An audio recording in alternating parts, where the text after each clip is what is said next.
The leader's role is, first of all, is sort of three-pronged. First of all, is facilitating or setting the tone within the organization that change is necessary, that new ideas are welcome, making that level of comfort there that changes can be made and people are free to operate in that atmosphere. The second is facilitating the partnerships that are necessary for change to occur. There has to be a lot of teamwork, there has to be a lot of people at the table. So the first being the attitude, the second being making sure there's an atmosphere and teams are together and they're bringing about the the necessary change. And then finally, the third phase of that to me is rewarding people for their efforts in bringing about change at the organizational level, for participating in that type of thing, because that typically goes beyond what we normally think about as individual rewards. You got to reward that teamwork.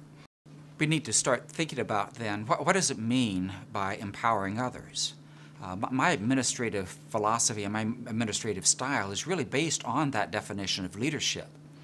The first key to that is surrounding yourself with people who have the kinds of skills that are necessary to meet whatever the strategic goals are.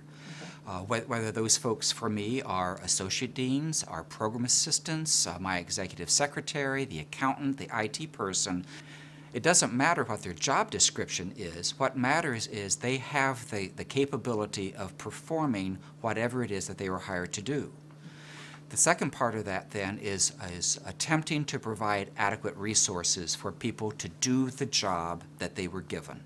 Now, we don't have an endless pot of gold in higher education or in business and industry or any place, but to allocate the resources to these competent people so they have a reasonable chance of success, and then we get out of the way.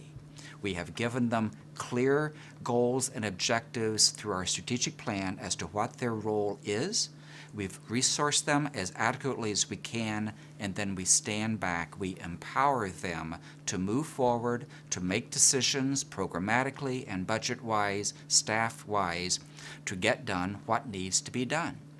So then the question on what does this have to do with change, or how do we use this in a strategic way for change?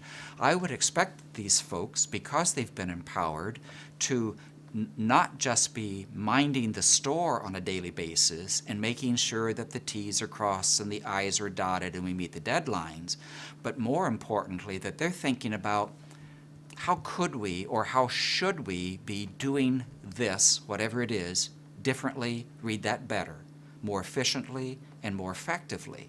A leader often has to be in a position to again, not only draw the picture of what is possible if they engage in change, but then to drive that process. If you're going to drive the process, it can be in the forms of mechanisms of change where you literally ask those to, in the positions of opportunity, to restructure, redesign. Change is something that, it's one thing to create a strategic plan, draw that plan, write those goals, but how many of us, me included, how many of us have done that and simply seen it gain dust, collect dust? So organizational change itself isn't something that you automatically happen. And some even make the mistake of simply saying, well, we'll set an action plan. We'll set our goals in action plan and we'll get it that way. I'm a firm believer that a true leader has to, once you set the vision and goals, you have to restructure so that by stepping back and allowing the organization to move forward, it by its redesign will reach those goals.